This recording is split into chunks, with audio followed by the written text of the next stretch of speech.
a kind-hearted child will be abused and used by the world if their parents don't teach them that, hey, you can be kind, but you need to have boundaries. They can't teach you how to defend yourself from abusive, manipulative people if they are the abusive, manipulative people.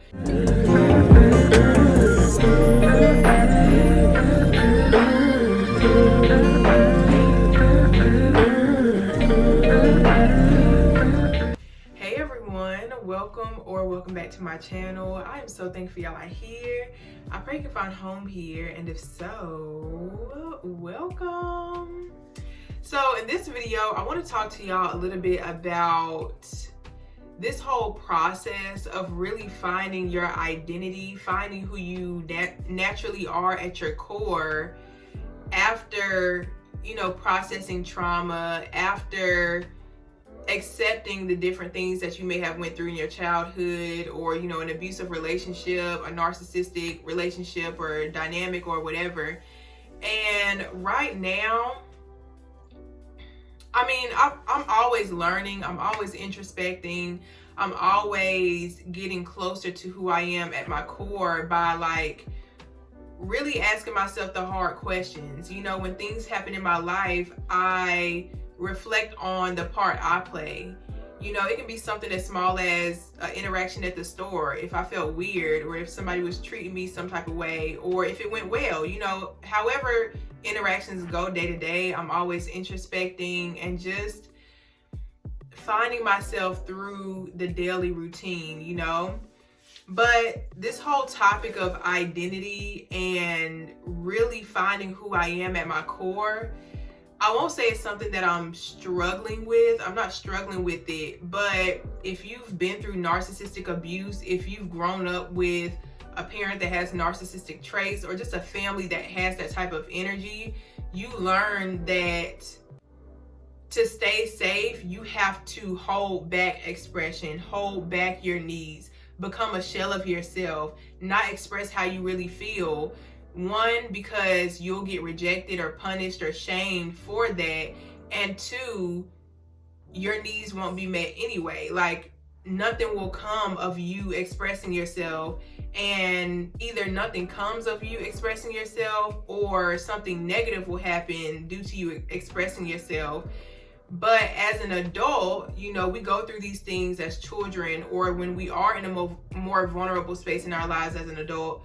But when we're out of that, when we are in a safe space, when we are at points in our lives where, we may have supportive friends, we may have the tools and the people and the help around us, there may be a fear of really expressing your needs. You have a fear of just saying what's on your mind, period. You have this fear of doing something that you ultimately never done before, because you learned that me not having needs makes me easy to deal with. I can maintain connections if I just hold back what I really want to say. When I don't have an opinion, I'm loved. When I don't have any pushback, when I'm not defending myself, when I'm not protecting myself, that's how I can stay safe. That's how I can maintain this relationship with my parent. That's how I can not stick out like a sore thumb and stay in this family, or stay in this place, or whatever it is. So I think a lot of us have been taught that pushback will get us rejected, pushback will get us canceled, and to be nice all the time, to not say what's truly on your mind because somebody might get offended. And especially if you grew up in a narcissistic family, you know that somebody being offended comes with huge, scary emotions. Maybe they're raging, or they shame you, or they just pretty much lose all types of control. And it's terrifying for a child. And of course, we're adults now, but the inner child stays with us. And that's pretty much what I'm dealing with now. My inner girl, my inner child, she still believes that expressing herself authentically is going to get her canceled. She still believes that expressing her authentic thoughts and emotions will inevitably lead to some type of terrible event happening, something bad. I don't know what it is, but something bad, okay? And again, I can logically say and admit that, you know, I can express myself and nothing bad will happen. I've done it before. But the more authentic I become, the more grounded I become in my identity, the more anxiety I get when I hold back what I really want to say, the more anxiety I feel when I'm doing something that deep down in my core, I know I truly don't want to do, or, you know, again, if I'm just not expressing myself how I truly want to, I feel that anxiety now. So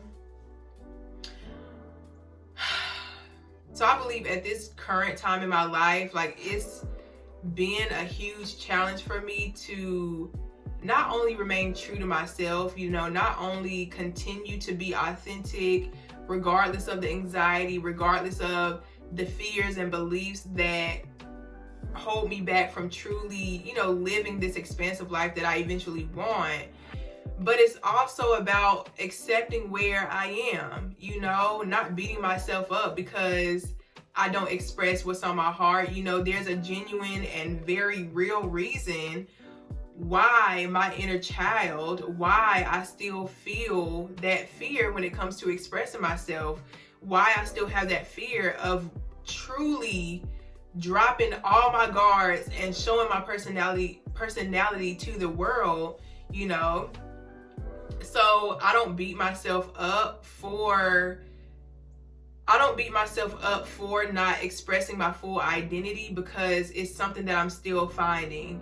And I read a quote, or maybe it was a video or something, and it was basically saying that after narcissistic abuse, after you've basically been robbed of who you truly are, there is no going back to who you are, because you've basically been trained all your life to people please or to give your power over to other people just to feel a sense of safety. So really there's no personality or identity that I can go back to at this point. It's more so just, again, tapping into my inner child and listening to her. What is she like? What did I enjoy doing? You know, what type of response would 2-year-old Michaela say, 3-year-old Michaela say? Like, what would she do? Hypothetically, I guess, I don't know. But just really getting back to my authentic self. Not back. Y'all know what I mean. Finding who I am authentically at this point in my life. And I also realized that, dang, hold on, it just left my mind. Hold on, y'all. Dang, it just left my mind. I wanted to say something else. We're always growing and evolving and changing, and we're always realizing different things about ourselves and about life. And I don't know. Lately, I've just been feeling like this deep need for connection.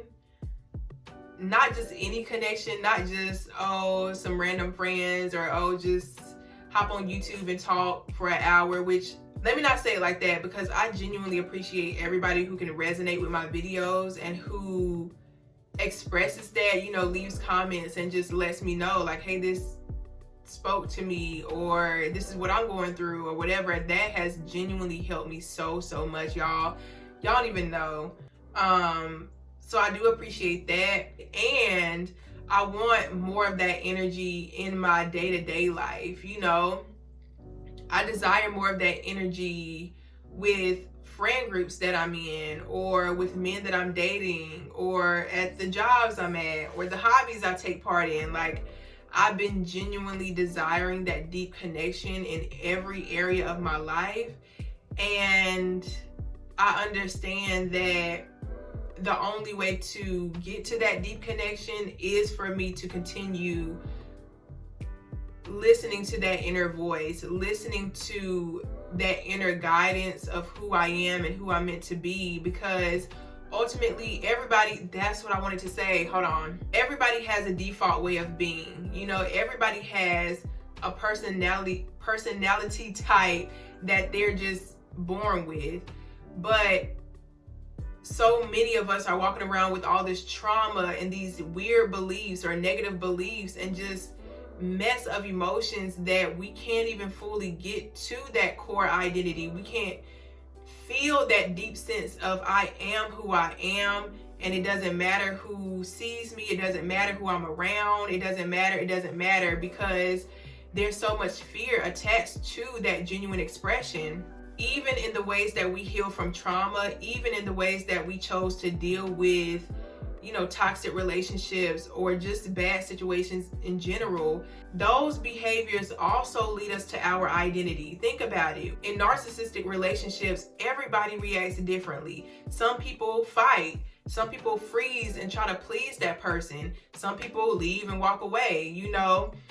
The ways we react to trauma are also a part of our personality. So if you're somebody that fought against a narcissist or toxic person, then you are more of an assertive person. You are more of a, advocate for other people or for yourself. That's part of your personality. So for me, I was more of a fawn, people please, yes ma'am, yes sir, okay, just falling in line. And on one hand, of course, it can be perceived as negative because you never want to bow down to somebody that's abusive towards you. You never want to give your power away to somebody who's going to manipulate and use you, yes. But of course, when these things happen in our childhood, we kind of have no choice but to create different defense mechanisms to stay safe. So again, I became a people pleaser, a fawner, acted like I didn't have any needs, pretended like I didn't want connection, pretended like everything was just a-okay, and just went along with it. So in that aspect, it's negative. That behavior in and of itself is toxic. People pleasing is toxic, okay? But on the other side of it, when it comes to my authenticity and who I truly am at my core, I realized that I'm genuinely a kind woman. I'm a kind-spirited woman. I'm a caring woman. I'm very empathetic. I want to listen to people. I want to be a safe space for people. I don't mind getting on other people's page. It doesn't affect, of course it can't be anything crazy. Of course I'm not about to just go along with anything, but I don't mind compromising for people that I love and want in my life. I don't mind being more submissive or taking instruction and letting other people lead the way, or getting constructive criticism, receiving constructive criticism. I don't mind that type of stuff. But instead of these qualities being nurtured because I was seen for who I am and respected for who I was as a child, unfortunately, in a lot of toxic families, your natural traits, your natural kind-heartedness, or your natural assertiveness is trampled all over and used against you rather than for your betterment, or truly invested in and protected. Because a kind-hearted child will be abused and used by the world if their parents don't teach them that, hey, you can be kind, but you need to have boundaries. I understand you want to care about people. I understand that you want people to feel safe around you, but you have to have boundaries because people are toxic, But unfortunately, if you grew up with a toxic family, you already know, they can't teach you how to defend yourself from abusive, manipulative people if they are the abusive, manipulative people. You can't get protection from people who are using your vulnerability. People who are manipulating you would never tell you the traits of a toxic person, the traits of somebody that's using you. That's backwards. You get what I'm saying? Somebody that wants to use you, somebody that wants to beat you down, isn't going to teach you how to defend yourself. And so a lot of us who grew up in narcissistic families, we've been taken advantage of by the very people who are supposed to lead the way and show us how to use our gifts, show us how to be a kind, empathetic person without being ran over, basically. And it's so unfortunate that for a lot of us, our parents or the people we grew up with were our first bullies. They were the first people to make us feel misunderstood. They were the first people to give us the looks of shame or disgust or disconnect, you know, not belonging. And so when you're born and your first understanding of the world is that I'm not understood, they don't get what I'm saying, they don't want to get what I'm saying, they're not interested in who I am as a person, they don't ask me any questions, they don't talk to me, they don't praise me in the ways that are unseen. Because I think a lot of people, it's easy to give surface level praise. Oh, you're so pretty. Oh, you can do this. Oh, you can do that. Oh, you know, he got a good job, or she drives this. Or it's so easy to compliment the surface, especially in children. Oh, you're so pretty. Oh, look at your haircut. Oh, I like your outfit. It's so easy to compliment children on a surface level. But to really nurture a child for who they are at their core, like when you notice a child being kind with no reward or no, you know, what's the word? Without being prompted to, like, that's a beautiful trait in that child that should be nurtured and protected. I think the people that can really relate to me, we were once those children who were maybe more observant and quiet, you know, reserved, or we didn't mind compromising and following directions and listening the first time and stuff like that.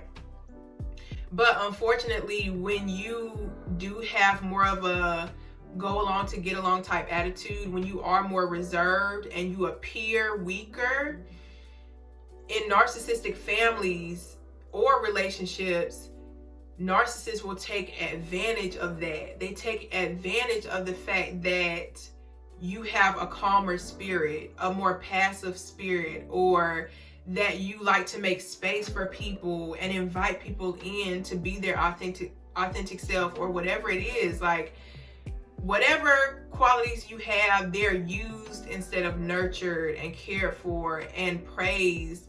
And not even just praised, but just identified, you know, named, you know, just, yeah. I don't know how I got on that part of the video, but if you made it to the end, I am so thankful, and I will see y'all in the next one. Bye.